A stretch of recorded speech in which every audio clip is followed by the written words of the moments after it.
Olá, amigos, então novamente eu aqui, Fred João, com vocês no programa Tocando Oculto, novamente com a nossa querida Carmen Emílio. Tudo bom, minha querida? Seja bem-vinda mais uma vez ao Tocando Oculto. Fizemos um programa muito bacana sobre as múltiplas personalidades e agora a gente trouxe um outro tema novo e diferente, né, Carmen? Com muita bagagem, você escreveu inclusive os livros sobre isso, né? Sim. E a gente tem essa novidade para deixar para o nosso amigo internauta em casa também observar, depois fazer seus questionamentos e chegar em contato contigo, porque com certeza vão chegar. Com certeza, tá Né? bom. Então vamos começar, Carmen. O que você trouxe pra gente hoje? Então, bom, meu livro é um livro chamado Regressão para Crianças, né? Esse livro é o fruto de um trabalho que nós temos há mais de 5 anos. É um trabalho que nós iniciamos em 2013 e começou a chegar para nós uma série de crianças falando a respeito de crianças que falavam sobre suas vidas passadas, ou crianças que tinham muito medo, enfim, uma série de problemas que começaram a acontecer, e nós iniciamos então o trabalho de regressão à distância, e também regressão presencial, onde através de desenhos, de bonecos, de brincadeiras, a criança começa a contar a sua vida passada. Isso é muito interessante, por quê? Porque começamos a fazer desligamentos de lembranças que elas tinham, de traumas e tudo mais. E crianças, quando a gente fala, vai até mesmo a adolescência. E muitas vezes a criança, até os 7 anos, ela tem uma lembrança muito forte da vida passada. E depois dos 7 anos começa a diminuir essa lembrança. Mas tem algumas crianças que vão um pouco além disso. Então até os 10, 12 anos, ela ainda tem uma memória. Então a gente trabalha muito com esse trabalho. Então a gente tem esse trabalho até hoje, né? E aí eu comecei a fazer uma pesquisa a respeito disso, junto com as mães, né? Que colaboraram bastante com a gente. E aí eu escrevi esse livro contando exatamente sobre essa experiência, que é muito rica e que auxilia muito as famílias e as crianças, porque elas estão passando por algumas dificuldades mesmo, né? Legal. Então quer dizer que esse conteúdo que você trouxe aí foi observado durante quanto tempo para você? Você não, eu preciso escrever um livro sobre isso. Foi mais ou menos 1 ano de trabalho, né? Que a gente foi pegando muitos casos. Então começamos a receber crianças, mães com problemas lá no centro espiritualista onde a gente trabalha. E aí me mandavam para mim e eu peguei e desenvolvi um questionário e eu fui fazendo uma série de perguntas para a mãe, para a gente saber se é de vida presente, passada, para a gente não falar que tudo é vida passada, porque o trauma pode ter acontecido aqui, por exemplo, na gravidez pode ter acontecido alguma coisa. O fato, por exemplo, quando a mãe se descobre grávida e fala eu não quero esse filho agora, já cria ali um certo problema, né? Então a gravidez, geralmente acontece muita coisa, o parto, então a gente vai observar tudo. Então eu comecei a fazer uma análise de tudo isso, se o pai aceitava, como era, para a gente poder falar, olha, realmente esse caso pode ser pesquisado, né, através da regressão com a criança. Então começamos a desenvolver esse trabalho. Então é muito interessante porque começamos a levantar isso. E aí eu coloquei aqui alguns casos, né, das crianças com relação a esse trabalho. Que bacana. E aí quem quiser então conhecer um pouco mais, né? Chama-se Regressão para Crianças. Tá? Ele está no meu site, né, se vocês quiserem, tiver interesse. Né? Que é o? Que é o www.carmenmirio.com.br. Legal, tá? Bacana. Eles já estão acompanhando, já viram a cara do teu livro lá. Ah, legal. E esse é o último livro? Esse livro saiu agora em 2017, né? Essa é a segunda edição. Ele saiu numa edição em 2015, a primeira edição que nós tivemos, né? Aí agora a segunda pela editora Luz da Serra. Uma curiosidade minha a respeito das crianças. A gente tem algum indício de que realmente elas são da nova era? Então, você sabe que Indícios mais reais, assim, eu sei que não tem como comprovar que é ou não é, mas é que existe algum componente tão diferente das de hoje com relação a que são as de ontem, que fala, não pode ser uma coisa simplesmente do acaso. Eu acho que são crianças mais maduras, eu acredito nisso, as crianças que vêm mais maduras, né? E crianças que são mediúnicas, né? São muitas crianças, por exemplo, nós temos contar alguns casos que eu acho que é legal. A gente recebeu algum tempo atrás, agora, um menininho de 5 anos de idade, que ele falou para os pais, ele falou para a mãe dele, daqui 2 meses a sua avó vai morrer, né? Com a maior naturalidade do mundo. E a mãe ficou apavorada com isso. E aí 2 meses depois, a mãe não tinha problema nenhum, foi pro hospital, pô, morreu. E aí a mãe chorou muito, e o menininho, 5 anos de idade, garoto. E a mãe chorava e o menininho falou, mãe, mas por que você tá chorando? Porque a vovó morreu? Não morreu, mãe, eu estive lá com ela tá no céu, num lugar muito melhor do que aqui. E a mãe olhou com aquilo assustada. Porque falou, mas como é que, né, a criança... Então as crianças, elas têm uma... Com a maior naturalidade do mundo que um adulto não teria, né? Naturalidade, né? Então o que a gente percebe é isso, a sensibilidade, a criança já vem com uma sensibilidade com respeito aos animais. Então assim, mas não são todas as crianças que têm isso, porque nós temos um número de reencarne muito grande, de pessoas que realmente vieram para resolver uma série de coisas, mas tem essas crianças especiais, muitas não comem carne, tá? Então precisa de respeitar isso.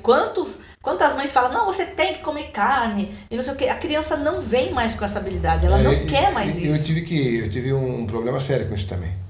Eu fui empurrado a comer quando pequeno, mas depois que eu já podia falar, não quero. E não aceitavam muito que eu não comesse, não. Mas todo mundo come carne, por que você não vai comer carne? Sim. E aí que tá, né? Você fala, pô, realmente isso já incomoda você, porque... Já incomoda. Você fala, você não tem liberdade de falar, a escolha é essa. Como eu te falei no programa passado, né? A gente tem tantos outros problemas com relação à alimentação, né? Exatamente. Pelo menos a gente pode tentar escolher o que a gente não quer comer de veneno mais, né? Exatamente. Esse veneno, essa adrenalina não me faz parte, não quero mais isso, né? Exatamente. Então, assim, tem crianças que têm uma consciência maior de vida, sabe? De dividir com o outro, tem muitas coisas assim. Então, a gente percebe nessa coisa do compartilhamento. Crianças que têm compartilhamento, você pode perceber que é uma criança diferente, especial, né? Você viu umas histórias de que as crianças já descobriram? Tem uma criança que descobriu com 12 anos, uma garota, que ela já sabe apontar para você onde ficam os buracos de minhoca. Então, não é demais isso? Como é que funciona a física, não sei o quê. Então, eu acho que nessas gerações futuras a gente vai encontrar cada gênio dando um recado assim especialíssimo pra gente, né? Exatamente. E assim, a tendência é ter um planeta que daqui 5 ou 10 anos ninguém mais reconheça ele. Exatamente. E tantas grandes mudanças e severas mudanças que vão acontecer, né? Então, por isso que eu acredito nisso. Entende? Que existe um movimento. Não, eu também acredito nisso. Não é? Acredito.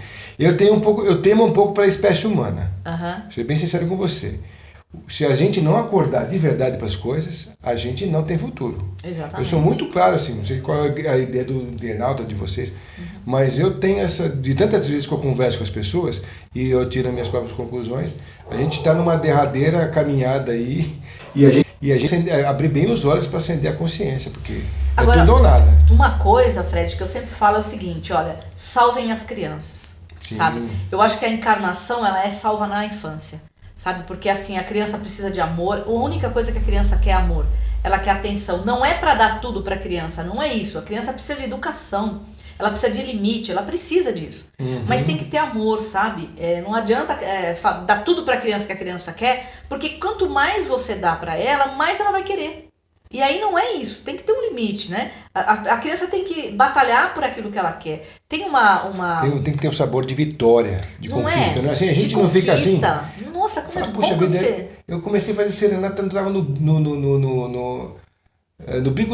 fundo do poço, não tinha nada para me levantar. Aí eu comecei a descobrir isso e daqui a pouco eu comprei minha casa. Putz, olha o sabor de vitória que isso me Muito traz, gostoso. de satisfação. Falei, poxa, com o meu suor, com música, com trabalho artístico, dentro do Brasil, você chega lá. Falei, pô, isso é super maravilhoso. gratificante para você. Cada conquista que você tem é algo positivo, né? Então, assim, não é para dar tudo para as crianças. Eu acho que a gente precisa e não é de competição também. Se você pegar hoje, por exemplo, você tem a pedagogia Waldorf, que vem da antroposofia, do Rudolf Steiner. É uma coisa tão fascinante aquilo, que você começa, ao invés de ensinar a criança a ler e escrever, você vai fazer com que ela faça arte, com que ela vai fazer música, com que ela vai cantar e dançar, ela vai aprender a plantar a terra. Então, assim, na verdade, ela vem do plano espiritual, em contato com o eu superior dela, e ela se mantém com o eu superior até os 7 anos, quando de fato ela reencarna, sabe? Então é isso, porque o que nós fazemos? A gente esquece que nós somos um espírito num corpo, aí quando a gente chega nessa idade, a gente fala, nossa, eu quero entrar em contato com o meu espírito. Só que a gente está tão poluído que fica difícil a gente voltar lá. Mas a criança não, a criança ela já vem, ela tá lá e aqui até os 7 anos. Ela não está totalmente encarnada. Então é o momento da gente acolher para trabalhar ela coisas positivas que ainda estão ali, para que isso possa reverberar na vida dela. Sem dúvida. Né? Então é muito interessante essa pedagogia, que é bem bacana. Mas eu vejo que hoje a nossa pedagogia está totalmente falida. Eu acho que não tem mais solução, as escolas estão sem controle nenhum, o professor não tem controle, os pais acham que é a escola que tem que resolver, e a escola acha que os pais têm que... Então fica essa briga. E não tem autonomia do professor para falar, não, você sai fora de aula e você vai ficar de castigo. Não, os caras batem no professor, acaba com o carro do professor, Sim.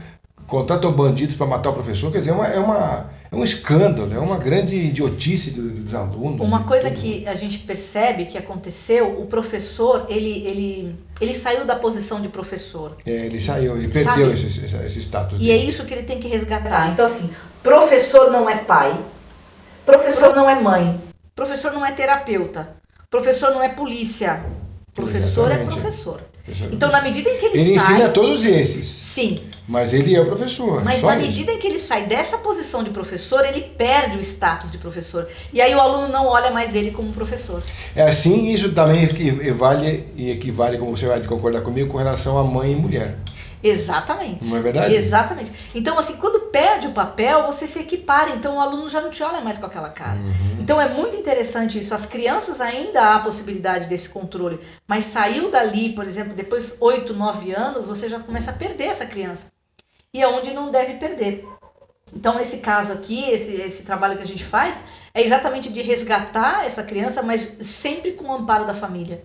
Porque, infelizmente, as pessoas só vão pela dor, nunca vão pelo amor. Né? Então, a criança está doente, o pai e a mãe fazem qualquer coisa. Eu acho que, independente do cara conseguir ou não uma visão, eu vou casar com fulana ou com ciclano e tal, ele sair de casa por esse motivo. Não. Eu acho que ele conseguiu ter uma certa autonomia financeira, ele tem que sair. Tem que sair. Ele tem que ouvir os fantasmas dele, pessoais, né? Ele tem que ganhar a notoriedade de quem ele é como pessoa, ele tem que ficar sozinho mesmo, para se ouvir, para tentar se entender, para depois ele falar, não, peraí, eu já entendo mais do que eu sou e as bagagens que eu absorvi, eu já eliminei, eu não quero isso para mim. Exato. Né? Que são os pais agregados aqui em cima do cangote, enchendo o saco, um monte de coisa, fala, não, quero mais isso pra mim e tal, no sentido XYZ. Você quer o amor do pai, da mãe, mas não aquelas coisas que eles vêm te minando de coisa que não é seu. Sim. Você ouve um monte de vozes que não é sua, né? Quando você tá sozinho, você fala, poxa vida, isso quem manda eu fazer é meu pai, é minha mãe, não sou eu. Então, aí, a gente entra num campo muito legal, que é exatamente dentro da constelação familiar, né? Então, olha só que interessante. Quando a gente nasce na família, a gente já pega praticamente muita coisa da mãe por estar dentro da barriga dela. Então, tudo aquilo que a mãe passa durante a gravidez, nós assimilamos. E fica impregnado nas nossas vísceras. Olha isso, como é forte. Nas vísceras? Nas vísceras. Cacete. Tudo aqui. Então, muitas vezes, vamos supor que quando a tua mãe estava grávida de você, morreu alguém. Tá? E que a tua mãe tenha se abalado com isso. Ela chora e você sente aquilo. O pai tenha brigado, o pai tenha traído, o pai tenha abandonado, o pai agrediu a mãe. Tudo isso a criança está sentindo. Então, olha quanta coisa se absorve. Aí nasce. Aí, quando a gente nasce, a gente começa a copiar. As sensações que ficam nas vísceras. E aí, o que acontece é que ela começa a olhar dentro da família para que sistema ela vai ser fiel. Então, eu vou ser fiel ao sistema do meu pai ou ao sistema da minha mãe. E aí é interessante porque, assim, se a mãe fala mal do pai, ela não pode gostar do pai. Mas imagina uma criança que não pode gostar do pai. Então, porque ela é fiel à mãe. Porque se ela falar que gosta do pai, a mãe vai ficar chateada, então a mãe rejeita ela. Olha que louco que é tudo isso. Então, ela é fiel àquela mãe, porque a mãe fala mal do pai. Então, ela quer simplesmente isso. Só que é óbvio que a criança que sufoca tudo isso vai gerar problema lá na frente. Então, sempre nós somos fiel a um sistema. Se você parar para pensar, por exemplo, que sistema que você é fiel? Você é mais parecido com o teu pai ou com a tua mãe? Minha mãe. Com a tua mãe. Mais que minha mãe. Então, você é fiel ao sistema da tua mãe. Então, se você olhar lá atrás, você provavelmente buscou toda a referência da tua mãe, até as doenças físicas, a forma de ser, de agir, você copia. E aí, o que é interessante? Na infância, a gente copia. Quando chega na adolescência, que é aquela pororoca, sabe? Aquela coisa que você... O que o adolescente quer fazer? Eu não quero mais ser igual a vocês. Eu quero ser eu. O que fazem com o adolescente? Esse chato, aborrecente, que enche a paciência, fica quieto. E bate no adolescente. O adolescente faz o quê? Bum. Fica igual o pai ou a mãe. Então é o grande momento que a gente tem de se libertar. Dá o boom, né? Exatamente. E geralmente é o pior momento que as pessoas passam. Ao invés de você falar o que você quer ser, para onde você quer ir, imagina, isso é uma bobagem, você vai ser o que eu quero, você vai ser não sei o que. Então embota o adolescente e aí começa a gerar os problemas de adulto. Percebe? Então, assim, é isso que nós acabamos sofrendo ao longo do tempo. Então, o ideal é que a gente olhe para o nosso pai e nossa mãe, é isso que você falou antes. Eu amo vocês, honro vocês e carrego vocês no meu coração, mas não na minha personalidade. Percebe? Porque você é um ser único, Sim. diferenciado dos dois. Eles te deram a referência, mas você não precisa de copiá-los. Por que as crianças hoje em dia têm muitas doenças de velhos? Então, porque provavelmente deve ser, talvez. Então, aí é tudo, né? Ou ela pode ser em decorrência da própria família, a mãe reclama demais, aí a criança reclama demais. Tem criança que tem enxaqueca com 10 anos de idade, com 7 anos, 8 anos que eu tenho caso lá, e aí você vai falar assim, pô, mas de quem tem enxaqueca é a mãe. E a mãe, a avó também. E aí mas pode ser um pouco das crianças serem mais videntes, clarividentes, como chama? Médiums? Então, e elas absorverem isso com mais intensidade? Sim, a criança é uma captadora psíquica. Sabe? Ela capta tudo o que está acontecendo. Aí o pai e a mãe falam assim, não, nós brigamos lá dentro do quarto. Dores e amores, né? Não adianta brigar dentro do quarto. A criança está captando a energia do ambiente. Aí a criança fica doente, a criança fica com dor de ouvido. Por quê? Porque ela não aguenta ouvir o pai e a mãe brigarem. Sabe? Eles não se tocam disso. Então assim, criança doente é família doente. Então porque a criança ela é uma médium, ela é potencial, ela é muito sensível. Então ele é um grande termômetro. Ele é um grande termômetro. Da família, Então, saúde da família. Exatamente. Quando trazem uma criança para mim, eu pergunto como está a família? Como está o relacionamento? Quem mora na casa? Vamos começar. Quem mora? Ah, tem um tio que é alcoólatra. Ah, o pai é alcoólatra. E a família, o pai e a mãe? Não se dão bem. Não, pera um pouquinho. Se a criança é doente, tem alguém... Ah, porque tem um filho que... Então, sempre tem alguma coisa acontecendo quando a criança está doente. É a mesma coisa com o Alzheimer. Tá? Então, o Alzheimer é uma doença que é assim, a pessoa fica extremamente sensível, tá? E aí o que acontece? As crises de uma pessoa com Alzheimer é porque está acontecendo alguma coisa na família. Ela também é uma captadora psíquica. Percebe? Então, o que acontece? Se a família dá paz, esse doente não vai ter problema. Então os extremos são os captadores. Tanto a criança como o idoso é captador psíquico. Olha que interessante. Então ele capta tudo. Exatamente. Então assim, quando a pessoa tem crise, o que a maior parte das pessoas faz? É interna logo. Não, essa pessoa veio para ensinar as pessoas a amarem. E esquecer também das coisas, qual que é o sentido prático disso na cabeça dela? O que você não quer ver agora? A realidade não tá boa, né? Então você prefere esquecer também? Não me lembro amanhã disso também? Vai ficar cada vez mais esquecido, por exemplo. Então, tem várias coisas. Uma delas é não estar no presente. Onde você estava? Ah, eu não lembro o que eu comi hoje. Quando você estava comendo, você estava onde? Ah, eu estava pensando no que aconteceu ontem, no que eu vou fazer amanhã. Então você não estava lá.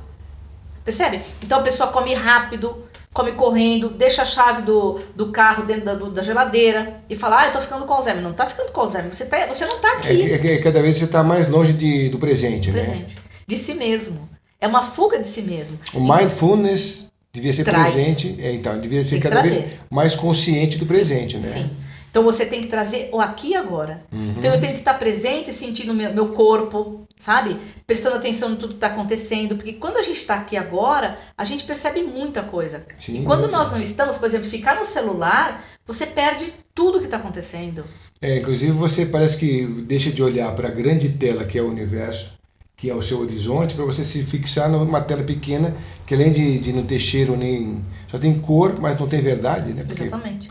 Porque numa tela cabe tudo, como uma página cabe tudo, numa tela também. Exatamente, não tem energia. Não tem energia. Né? Então a pessoa ela começa a ficar distante, começa a ficar uma coisa fria.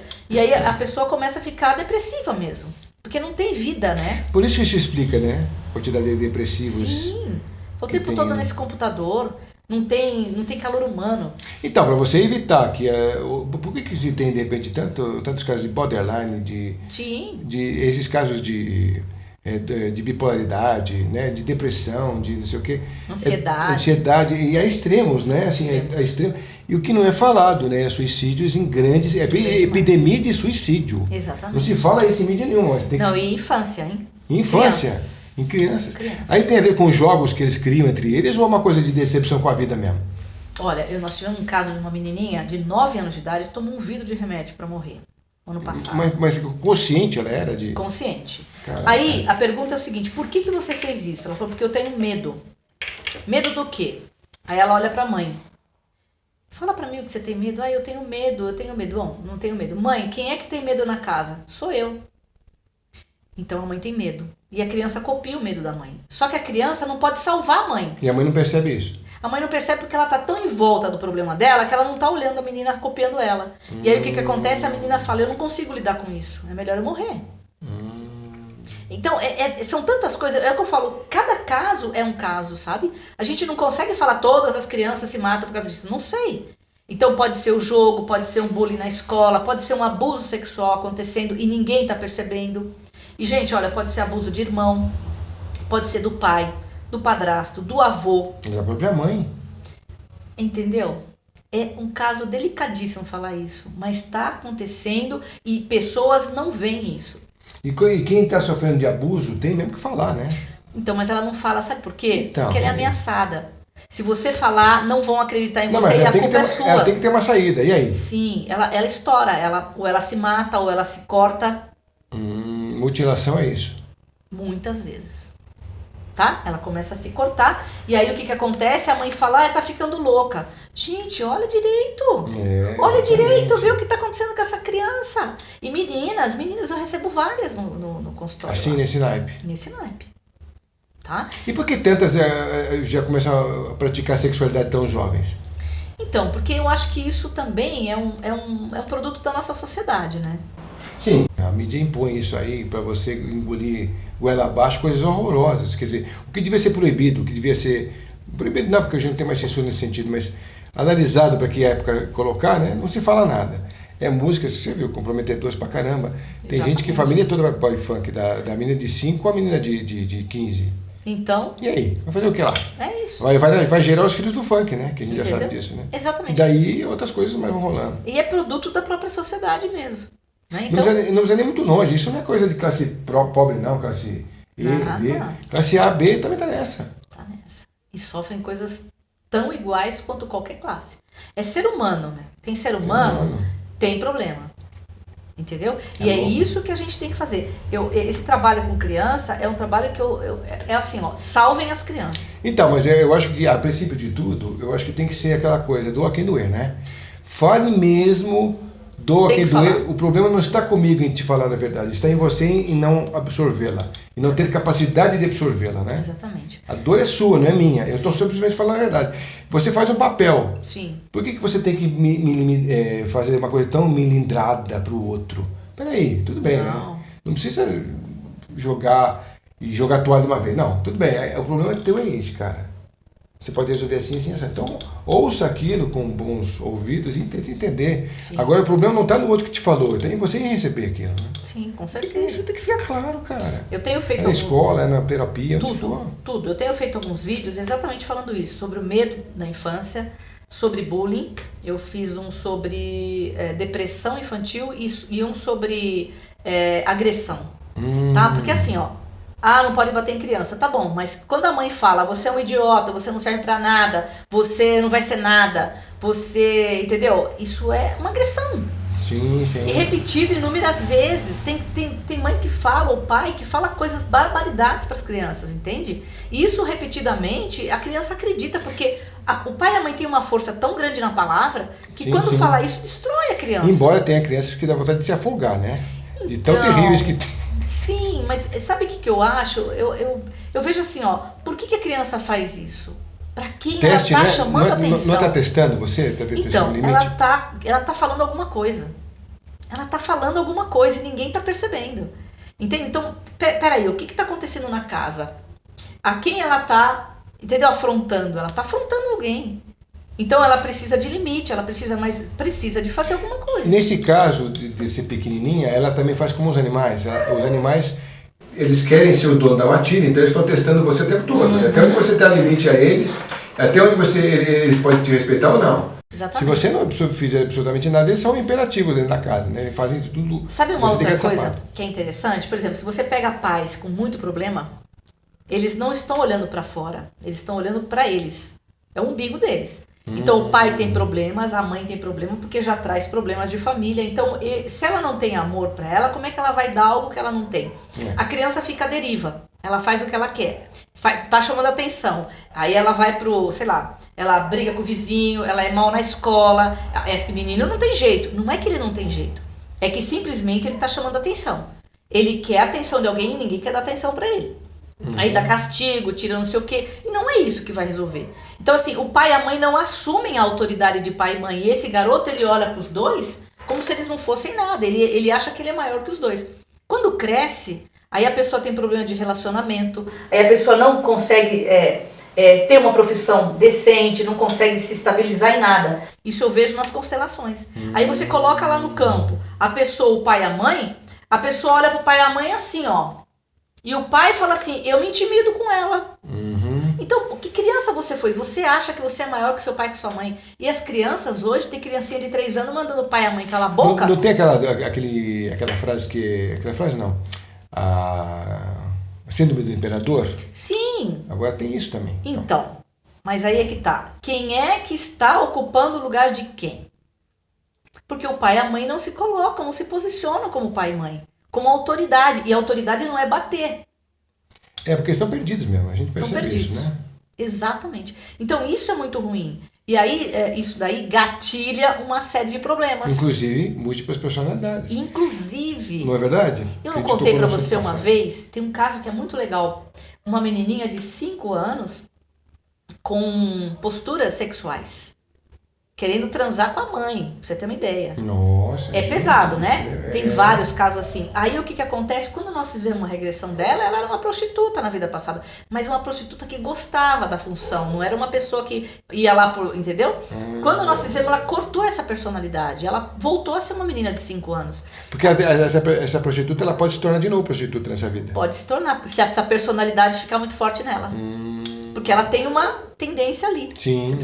Então assim, e vários... Aí tem um outro que era um menino que tinha 10 anos, que ele falava... Se você falava assim, olha, vem pra cá, não encosta a mão em mim, que senão eu te mato. Aí você fala, quem tá falando? Quem é que tá falando? Eu olhei pra ele e disse, quem tá falando aí? Não é você que tá falando. Entende? Porque é uma personalidade e não era obsessor. Percebe? Então a gente vai fazendo regressão, você vai descobrindo quem ele foi na vida passada. Você fala que não é obsessor porque você não sentiu essa energia. Não senti energia. Porque você que é a grande termômetro dessa história. Eu sinto, eu não vejo nada. Quando a mãe mas não eu consegue. Sinto. Mas quando a mãe não consegue, porque a mãe pode ser que ela também tenha habilidade para isso. Aí você é o termômetro. Mas sabe de uma coisa? Eu descobri ao longo de tudo isso que o que mais salva uma criança é o amor de mãe. Não existe coisa mais poderosa no planeta do que o amor de mãe, que é o mais forte de todos. E quem não teve essa experiência por algum motivo, ou porque morreu antes do momento, né, de conhecê-la? Então, né, o que veio aprender aqui? Então, a gente precisa de ver isso. De novo, a gente tem que olhar com uma lente, olhar para essa criança, para essa pessoa e falar, vamos ver qual é o teu aprendizado. Porque não foi te dada a chance de você conhecer o amor de mãe e às Sim. vezes nem de pai. Sim. E aí, o que você vai fazer agora? Então, por quê? Qual é o aprendizado que tem nessa encarnação? Porque nada é o acaso. Sim, sim. Entende? Não existe coisas assim, a pessoa veio para sofrer, não. Ela veio para um aprendizado. Eu não sei se foi ela que não pediu, porque ela veio aprender alguma coisa aqui. A gente não sabe, entendeu? Não dá pra gente julgar isso. E outra coisa, a gente também está muito à mercê dessa questão de um único universo de entendimento e compreensão. Embora a gente já sabe que existem múltiplos universos. Mas parece que tudo se define aqui na Terra, né? Você sai daqui, vai para lá, volta de novo para cá para você continuar aprendendo. Você não pode trabalhar esses aprendizados, essas situações em outros universos, esses múltiplos universos paralelos aí, não? Eu acho que sim, né? Eu acho que dá pra gente fazer muitas coisas. Mas eu não quero ficar mais na Terra, não quero voltar mais para esse planeta, não quero mais comer essa comida, não quero mais beber essa água e ter essas famílias. Eu quero aprender tudo isso de uma outra forma, em outro universo paralelo. Será que dá para fazer isso? Então, eu acho que a gente tem assim, débito e crédito, sabe? O que a gente tem de crédito no nosso banco, sabe? É mais ou menos assim, ó. A gente percebe nas regressões, muita gente é extraterrestre, tá? Muita gente que é de outro planeta, que tá aqui e tal. E aí... E não é viagem da maionese. Não é viagem da maionese, gente cética até. Gente que não acredita em nada e de repente fala, mas como? Eu sou um ET, eu vim de... Enfim. Aí o que ela vai? Quando ela desencarna aqui no plano e ela fica aqui nas colônias, que as colônias são aqui o primeiro andar, vamos dizer assim, da espiritualidade, ela vai lá é dito pra ela, você vai ter que resolver aqui o que você fez. Então não pode ser em outro lugar, tem que ser por aqui mesmo. Existe uma lei universal aí que, entendeu? E aí ela volta pra cá e muita gente fala, eu não sou daqui. Eu não tenho nada a ver com esse mundo aqui. Mas aí comete uma série de coisas aqui e fica enroscado nisso aqui. Na roda de Sansara, né? E ela não sai. Entendi, Entendeu? entendi. E o que você tem que fazer? Então vamos lá, o que eu vim fazer aqui? Aprender a amar o ser humano, a respeitar o ser humano? Então eu começo a me amando, a me respeitar, aí eu consigo respeitar o próximo. E já sai, se dizer que você não quer ficar aqui, então sai logo do ciclo. Então, mas aí paga as faturas e aí tu vai embora. A dívida vai embora, né? É verdade, é uma coisa mais simples mesmo. Por isso que eu falo, a melhor encarnação é essa. Nós temos o nosso carnê tá lá, né? O nosso bloquinho lá, nosso carnezinho. Estamos pagando. Nesta encarnação é a encarnação para a gente dar o salto. Então, se a gente conseguir fazer isso, meu, maravilha. Aí você chega lá e fala, bom, agora eu quero ir para Júpiter. Como dizia a Araci de Almeida, estamos conversados. Então, não é verdade? É isso. Agora, você chega lá devendo. Bom, então você foi lá para resolver o teu problema com o teu pai, com a tua mãe. Não podia fazer isso. Ah, veja bem, eu não lembrava, eu esqueci. Então tá bom. Então você vai ter que voltar. Mas eu acho que essa questão da gente poder... a gente dá risada quando existia aquele programa Super Sincero da Globo, né? Eu adoro aquele cara, eu acho assim, aquele programa do cara eu acho fantástico, não sei porque acabou. Porque é legal, né? Você poder ser sincero pra caramba. É aquilo lá, cara. Você tem que ser sincero mesmo, né? E aí, pra comédia funciona, mas pra vida real não. Pois é, exatamente. Aí você vai encontrar com alguém, vai conhecer alguém. Aí você tem que ficar fazendo porque de repente pode ser agressivo, chegar junto logo de cara com esse tipo de aspecto. Bicho, o problema tá com o outro, não com você. Você tem que ser você, cara. Exatamente. Quanto as pessoas conseguirem observar isso, conseguirem se atentar que o problema tem que ser resolvido com você, para que você entenda melhor o outro, o que o outro tem a dizer, como é que ele falou aquilo, porque de repente você fica magoado com uma coisa que ele te disse e ele não teve aquela intenção de verdade de falar aquilo para você. Sim, mas o problema você se magoou porque tá com você o problema, não tá com ele, né? E aí tem uma coisa que é muito interessante, é que a gente tem que perceber o que você dispara nessa pessoa e ela em você. Tá vendo? Essa troca. Porque geralmente a gente olha no outro uma sobreposição de alguém lá atrás. Sabe? Eu não fui com a cara daquele chefe. Bom, então você deve ter problema com teu pai, com a tua mãe. O jeito de olhar de fulano não me convence. Eu não gosto desse jeito de olhar. Mas esse olhar é de quem pra você? Você tem uma referência? Sim. Entende? Ou porque uma ex-mulher, uma ex-namorada, um ex-problema da tua vida que tinha aquele tipo de jeito ali e aquilo te transmite, te transfere realidades passadas ou realmente vivências passadas, você não sabe. Então por isso que eu conhecer-te a ti mesmo é o melhor negócio. Já falou lá no portal de Delfos, né? Já tem a referência no Então há muito tempo isso tudo acontece. Então assim, esses recados já foram dados. E aí a gente fica o quê? Sempre no externo. Buscando a resposta no outro, o apego ao outro. Tanto é verdade que os reality shows fazem sucesso até hoje, porque é você vendo o outro. Exatamente. Não tem um reality show de espelho. Não é? Ia ser legal, né? Você olha pro teu espelho e vê até onde você se transforma. Exatamente. Como é que é minha cara de bom, cara de ruim? Como é que eu entendo isso? Como é que eu vejo aquilo? Você não faz isso. Não. Consegue fazer isso com muitas dores e a custos de problemas, porque você fala, puxa, eu sou obrigado a enxergar agora isso. Né? Exatamente. Então, só na dor. Porque a dor faz com que muita gente se afaste. Só fica do seu lado na dor quem realmente te ama. Você acredita que realmente as pessoas mais inteligentes são as mais solitárias? Sim, porque ela é muito racional, ela não tem emoção. Não é verdade? Pode perceber, não, essa coisa de emoção é pra gente que não... A maior parte Ou então você não tem mais saco para essa roda de amigos que falam bobagem. Exatamente. O meu plano está em outro aspecto, eu não tenho mais tempo para isso daí. E parece que você tem um tempo certo para você fazer amizade, né? Para você perdurar com elas o resto da sua vida. Aí ter colégio e faculdade, até faculdade no limite, né? Depois disso é bem mais difícil você construir amizades assim. É verdade. Mas porque também os interesses são outros, né? Mas eu acho que a gente sempre tem que voltar, né? Porque por que os grandes mestres voltaram? Porque nós sempre falamos muitas bobagens. Eles voltaram para resgatar a gente, sabe? Então, mas você constrói muita memória afetiva até essa época, que você já está se formando na mente. Mas vamos dizer assim, nós, por exemplo, a gente está, tudo bem, a gente está nessa batalha de autoconhecimento, crescimento, conhecimento e tal, para a gente evoluir nesse plano. Mas quando chega uma pessoa do meu lado e começa a falar um monte de abobrinha, o que eu vou fazer? Ou eu vou ter a compreensão dela, porque Francisco de Assis disse que eu compreenda mais que seja compreendido. Tá lá na oração. Então, assim, eu não devo olhar com compaixão aquela pessoa e dizer, nossa, ela ainda tá presa em alguma coisa. Percebe? Ou falar, essa pessoa é machista, já julgo, já corto ela do meu relacionamento. Mas, às vezes, essa pessoa precisa Só de falar aquilo, ou de ouvir alguma coisa tua, ou da tua... Entendeu isso? A gente não pode ignorar mais as pessoas. Mas tem uma coisa muito grave atualmente acontecendo, que você há de concordar comigo. Esses formadores de mídia de opinião, seja de internet ou de televisão, até rimou, né? Eles são muito responsáveis a isso também. Sim. Tem muita gente suscetível do outro lado, absorvendo tudo aquilo que ele fala, o que ela fala. Sim. Então, quer dizer, se a pessoa já tem os preconceitos, já tem esses problemas de vivências mal resolvidos, ele vai enxergar distorcido, vai passar distorcido e você vai absorver aquilo. Vai. Você podia estar em outra, não, está naquela ainda. Exatamente. É isso que não dá pra gente fazer. Por isso que eu tô falando, qual é a nossa missão aqui na Terra? Então. Cada um de nós tem essa missão, entende? Então, assim, é legal, poxa, lutar contra o agrotóxico, lutar contra o não sei o que, mas o principal é abrir a mente das pessoas para que elas enxerguem elas e não aquilo que eu tô falando, percebe? Eu não sou dona da verdade. A verdade está dentro de cada um de nós, entende? Então, falar assim, ó, você pode encontrar o seu caminho. Não sou eu que vou levar você pro nirvana, pro paraíso. Sim. Né? Então é assim, a criança ela precisa de saber que ela tem algo dentro dela. Então ela precisa de crescer com isso, amparada pelos pais com amor disso, para que ela desenvolva esse amor. E é isso que a gente veio fazer aqui, é desenvolver esse amor. Exatamente. E aí não entregar e deixar na função do outro esse lance. Porque às vezes a pessoa pensa assim, não, porque agora vai chegar em 2019 uma grande onda de amor universal para entrar na quarta dimensão, não sei o quê.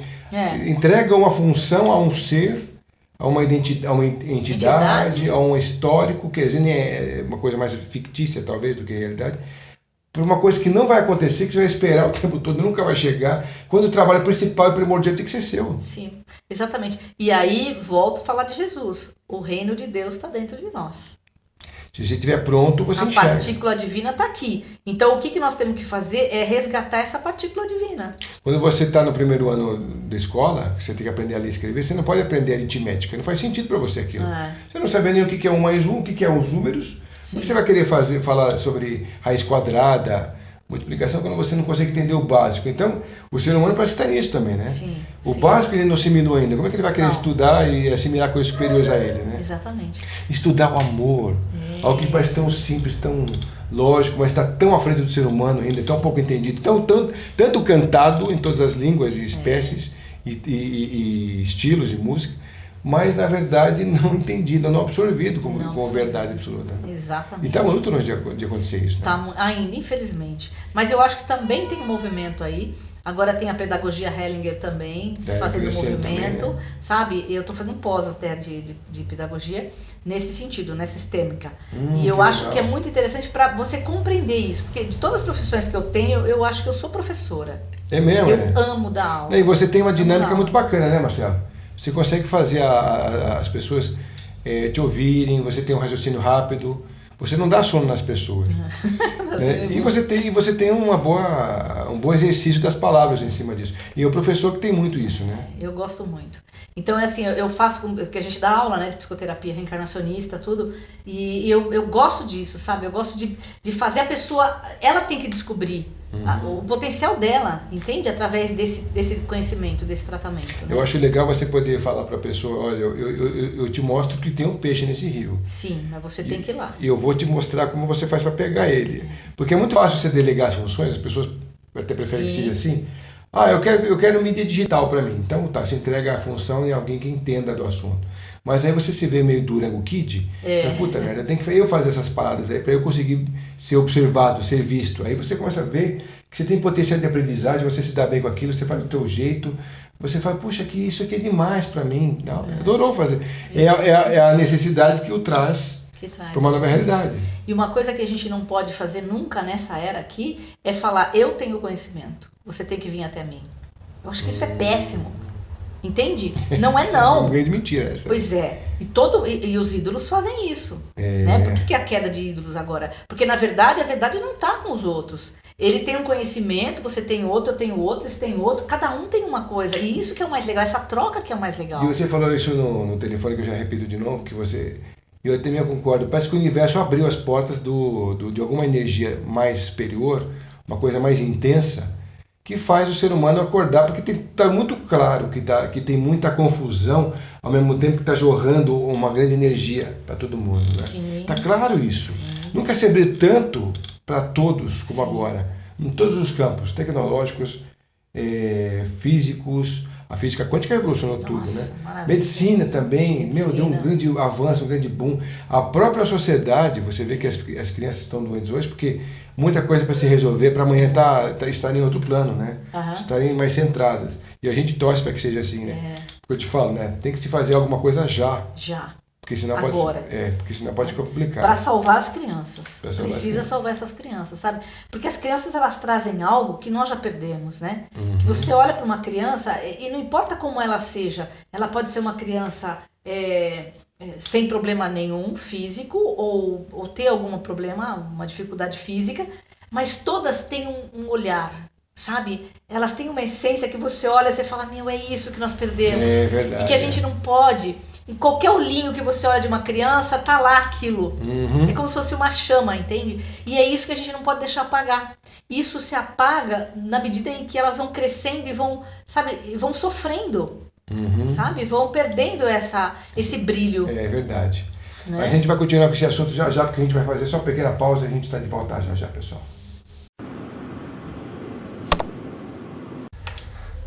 Bom, pessoal, trazendo então a nossa querida Carmen Emílio novamente aqui para a gente fechar esse bloco aqui, trazendo esse gostoso papo que ela trouxe sobre as crianças e o livro que ela tinha escrito sobre regressão para crianças.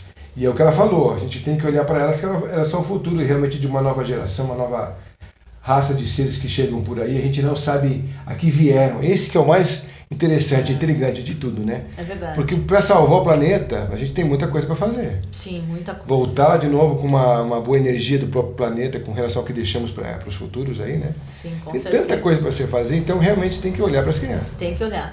E é interessante porque assim, o planeta não tem problema, né? Quem tem problema somos nós no planeta, né? O que deixamos aí de estrago para nova Exatamente. geração. Então assim, o planeta é maravilhoso. E aí resgatar tudo isso para as crianças é muito importante, né? Sim, eu acho que é muito legal. Então agora fica com você o recado final, então. Se você quiser também dar uma pincelada bem rapidinha nos outros livros, só para o pessoal conhecer também, porque aí pode ser temas até para outros programas. Né? Não, legal. Então esse aqui é o Regressão para Crianças, né? Que é da editora Luz da Serra. Esse daqui é um livro que eu escrevi em coautoria com outras mulheres, né? Mulheres antes e depois dos 50, que tem aquela minha história do câncer, que eu tive câncer e tudo mais, porque mudou a minha vida completamente a partir desse episódio. E um livro mais recente que saiu agora também em coautoria, sobre constelações sistêmicas, né? Constelações sistêmicas, diversos olhares para diversas realidades. O meu tema aqui que eu falo é de exclusão. Geralmente pessoas que são excluídas da família, existe um problema muito sério, né? Porque geralmente as pessoas excluem porque ela tem um gosto diferente, porque ela tem uma religião diferente, porque ela tem uma opção diferente, porque ela é rebelde, enfim. Porque qualquer coisa. Então, a exclusão de um ser da família, de um membro da família, gera uma série de dificuldades aí. Então, esses são os livros que eu escrevi. Legal, muito né? bacana. E esse aqui é o xodó, né? Tudo que tem a ver com criança é uma coisa muito importante, né? Todos eles, né? Mas esse aqui é um trabalho que eu amo muito fazer. Esse é o seu grande filho, então. Esse é o meu filho. Bom, pessoal, ficamos com um delicioso papo aqui com a Carmen Emílio, trazendo para vocês essas realidades aí, que na verdade não se focou só na questão do próprio livro escrito por ela, né? Sim. Porque isso você vai encontrar depois na própria leitura, mas são realidades que se configuraram aqui, se entrelaçaram ali, que foram importantes serem colocadas, né, Carmen? Verdade. Então, pessoal, ficamos então com esse bate-papo bem gostoso e encontramos sua Carmen Emílio aqui embaixo, quem quiser te achar, né? Okay. Aqui as pessoas encontram tanto no WhatsApp, no Facebook também, você tem o seu próprio Facebook site. também, tem o seu site. Carmen Emílio. Então aí a gente vai deixando os contatos, porque aí na próxima ocasião fiquem de frente com o trabalho que ela faz. Você tem só pra gente colocar isso pro pessoal, você tem uma clínica, né? Sim, lá na Vila Mariana. Na Vila Instituto Mariana, Safira. São Paulo. Tá? Safira. Isso, tá no Facebook também, Instagram, tem tudo. E o que se faz na clínica Safira? Você faz Então, vários tratamentos por lá? Vários tratamentos de psicoterapia, regressão, fazemos constelação familiar, temos o curso de psicoterapia reencarnacionista e regressão terapêutica, que começa até uma turma agora também, né? Então, qualquer informação, acesse lá. Legal. E você vai ter as informações. E o que é psicografia reencarnacionista? Também já está com um tema nosso no canal aqui, em programas passados com você, né, Carmen? Isso mesmo. Legal. Pessoal, muito obrigado por estarem com a gente em mais um Tocando Oculto. E obrigado você também, então, Carmen. Obrigada, mais Fred. esse tema, viu? Até o Valeu próximo. mesmo. Tchau. Tchau, gente. Valeu. Obrigado.